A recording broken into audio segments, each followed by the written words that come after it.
So I will be introducing Professor Ann Christensen. My name is Vin Huang, and I am the prose editor for Defunct Magazine. Ann Christensen, or Ann C. Christensen, is professor and chair of English, a faculty affiliate in the Women, Gender, and Sexuality Studies program, and founding member of the Empire Studies Research Collective at U of H. Christensen's first book is Separation Scenes, Domestic Drama in Early Modern England, 1590 to 1630. Her second book, a modern critical edition of the anonymous 1599 play, A Warning for Fair Women, will appear in Nebraska's Early Modern Cultural Studies series. And the play was performed at Atlanta's Shakespeare Tavern by the Resurgence Theater Company in 2018, but read first by the UH Improv Club, the Profanimals, where she first met Miranda, and the many other talented improv students. The Teaching Shakespeare in Houston project that Christensen co-leads with Laura Turchi offers programming and networking for area teachers who are interested in ways that Shakespeare can empower youth. Ann's scholarly work appears in Early Modern Studies Journal, Early Modern Literary Studies, Studies in English Literature, Marlowe Studies Annual, and Early Modern Women, as well as Gendered Roots and Spaces in the Early Modern World and Global Traffic Discourses and Practices of Trade in English Literature and Culture from 1550 to 1700. Her non-scholarly work appears in her joke book, My Grief Journal, that is not a grief journal, from which she will read. I guess to give a little bit of background on how I know Professor Christensen is, she was my first English professor at U of H when I transferred in the fall of 2016. First, as in she was literally the first class that I had each week. So Monday, Wednesday, Friday, 9 a.m. And it was in that class that I had an appreciation for Shakespeare before, but I think that Anne's style is very eccentric, and she's always promoted herself, or to me, I've always seen her as an ally of the students, and she's able to sort of rewire Shakespeare for modern discourse in a way that I think is something that is worth valuing, because I know a lot of people can sort of look at Shakespeare and dismiss him, but I think that the Bard still has a lot to offer. So, Anne, I'll let you have it from here. Oh, thank you. Thanks. This is fun. Okay, suddenly I'm perking up. So thank you so much for inviting me, and it's really great to see everybody. Hi, Daniel and company. So I need to say a little tiny bit about my ethos as a voice, because Defunct identifies itself as a venue for compelling, accessible, and culturally relevant work. Anything the mainstream is ignoring or marginalizing, to feature the voiceless in a fascinating and honest way. As a white woman in academia, I'm pretty privileged. I'm far from voiceless. But as I inch toward older womanhood, I feel myself disappearing a little bit all the time. Now, I'm also competing for food with my 3 grown sons at home these days, so I may be losing a little weight too. I hope my little pieces here will illustrate to you youngins some of what an aging woman feels like. So tonight, if all goes as planned and I can stay awake late enough, I'll read a little piece called Grief, a Competition, about another better widow, and excerpts of my 2012 holiday newsletter called Menopause, a Holiday Newsletter. I'm finishing out my first year as chair of the UH English department, which is how I first met Miranda, who graduated at the bloody top of her class last year, plus my homies Vin, Keegan, Tamara, and Elaine, and recently Christopher. Go Creative Cougs. I got enrolled in a monthly day-long leadership program that U of H runs called CCLA. Acronyms abound in this universe. I'm not sure really what that stands for, but I'm pretty sure one of the C's is Cougar. The workshops do not cover the technical training that a new chair might need to know, like how to manage $1 million plus budget, how to prioritize 45,000 emails. I can't tell if you can hear me, so should I bring it closer? I'm good. Can you hear me? How not to cry at your desk when you find out that an adjunct lecturer is teaching 97 students in an online class has gone AWOL. But meetings do include free breakfast, lunch, and 2 kinds of dessert around 2 p.m., and such topics as having difficult conversations, the optimistic workplace, creating a workplace that energizes everyone. Lots of acronyms that great managers and leaders can DO. That stands for something. This list of ways to appreciate and celebrate others appears on 53 in the book we have. And all the tips end with an exclamation point. Gratitude at your fingertips. Celebrate the day. Write notes at the end of each day. Pen a note. Exclamation point. Post it. Carry a packet of Post-it sticky notes in your pocket. So you're supposed to just put those somewhere, and appreciation will stick. Get the pun? With these colorful notes. Yeah. So that's a thing. I really hope that no one's going to snoop on this because I will be in huge shit. So watch where you post it. Anyway, my peers in the academy are all U of H faculty members. Some, like me, are new chairs, and others are aspirants who can still turn back. One day, when things were still live, a fellow camper came up to me and reintroduced herself. Professor X, remember me, Aaron's mom from the UH Child Care Center.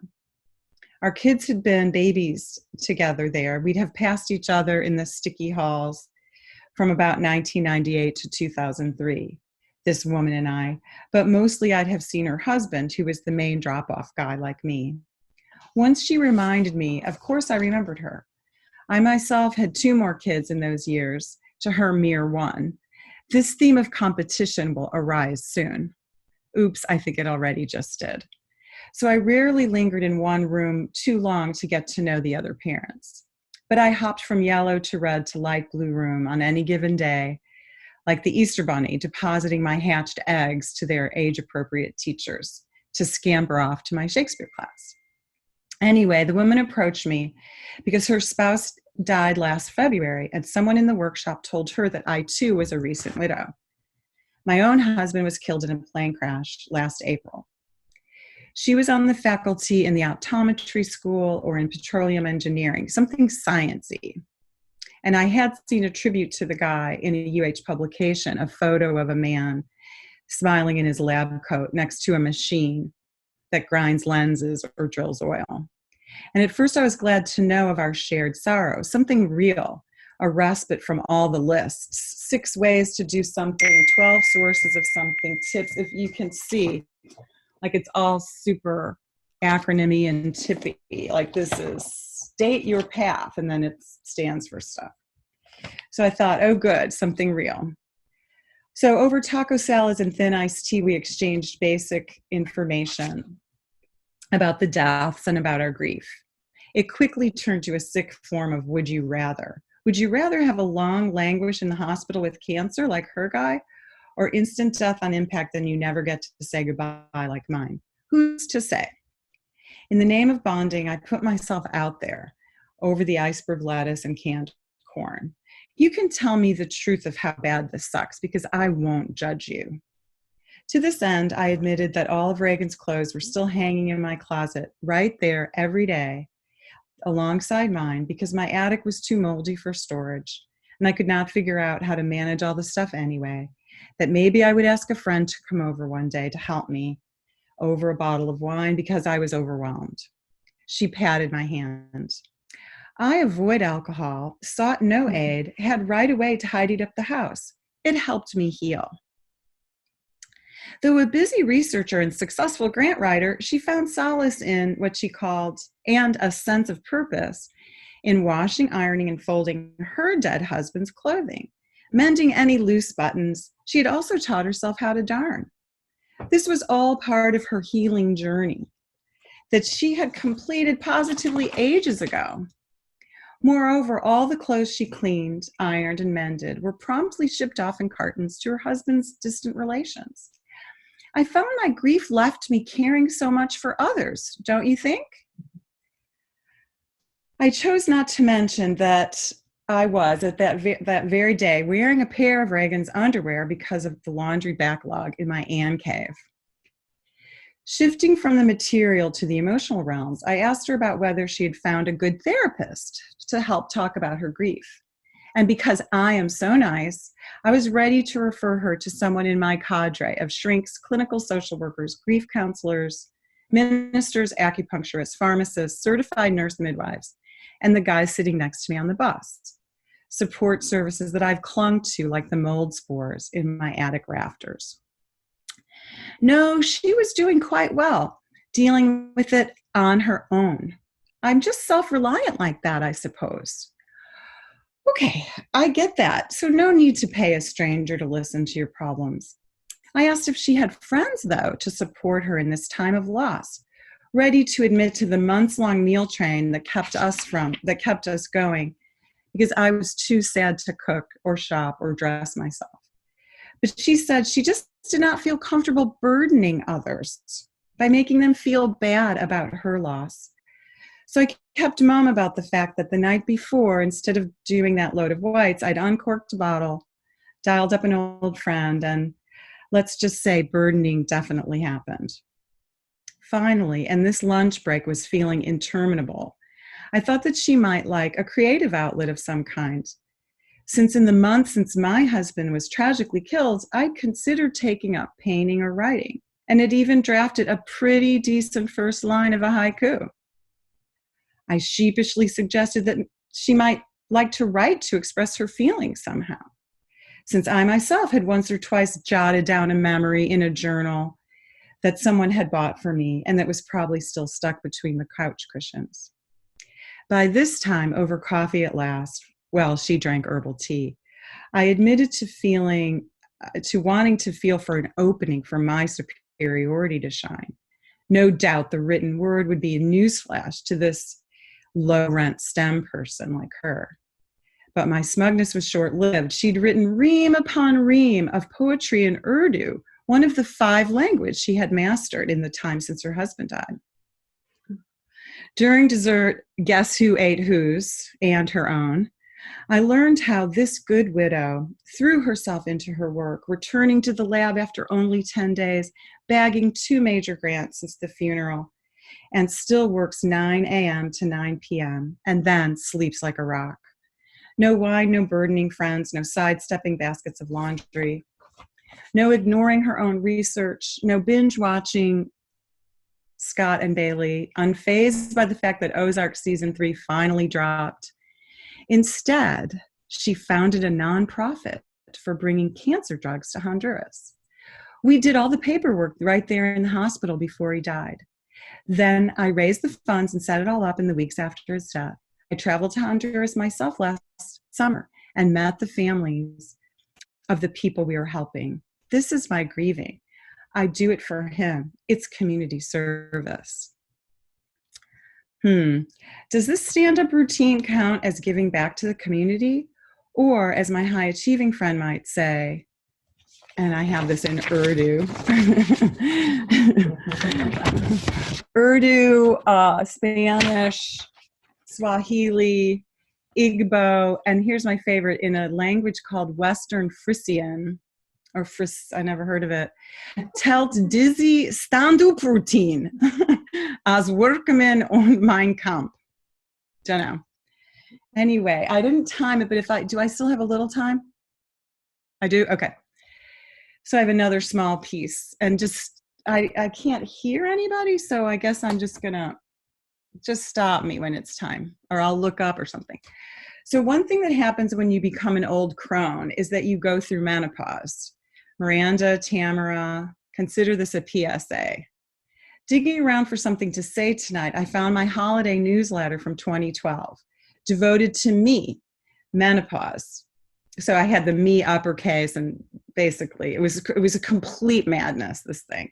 And Vin has the handout that is true, a true thing. I don't know if you could put it on the screen somehow, but it's actually a page from Dr. Susan Love's hormone book, which lists 41, not making this up, symptoms of menopause. And it's kind of a squirrely photocopy because I was too kind of crazy to even photocopy something at the time I copied it. But sometime we can discuss these, but they're real.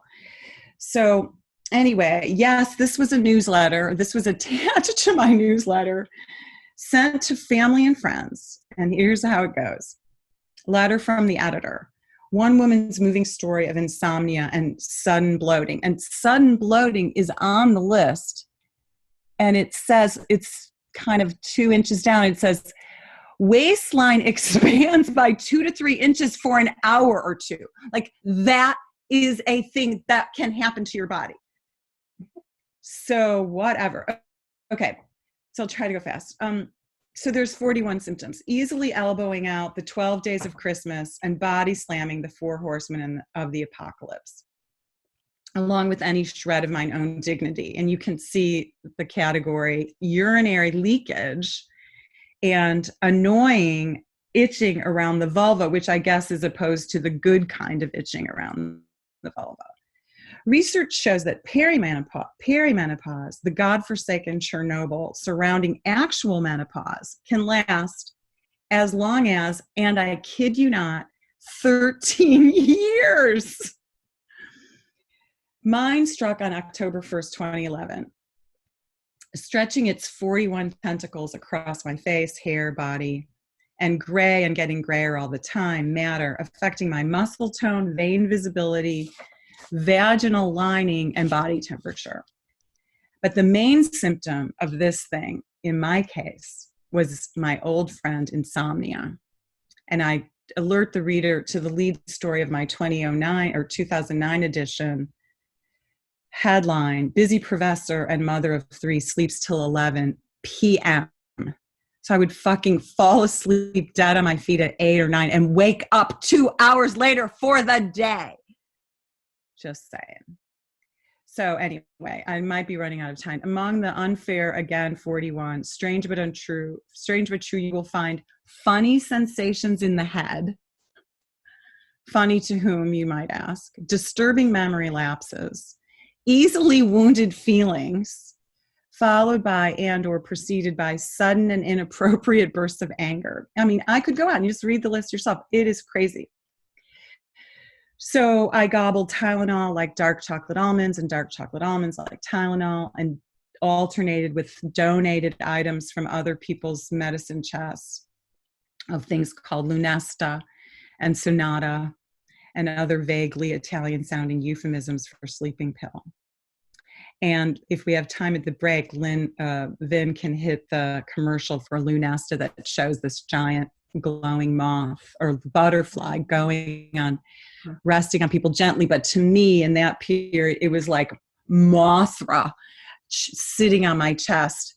The Mothra, you may remember from the Godzilla movies and Rebirth of Mothra trilogy from the 60s.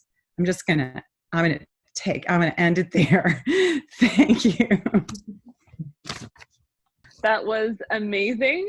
Oh my God, I love that. And I love how it's addressed to me and Miranda. Thank you. This is knowledge that we need, that someone gets to tell us. So thank you. One advantage is, one of the categories is armpit hair thins out. See, there's a bright side to everything, right? When I'm in my 50s, I will have no pit hair, and that is what I'm looking forward to.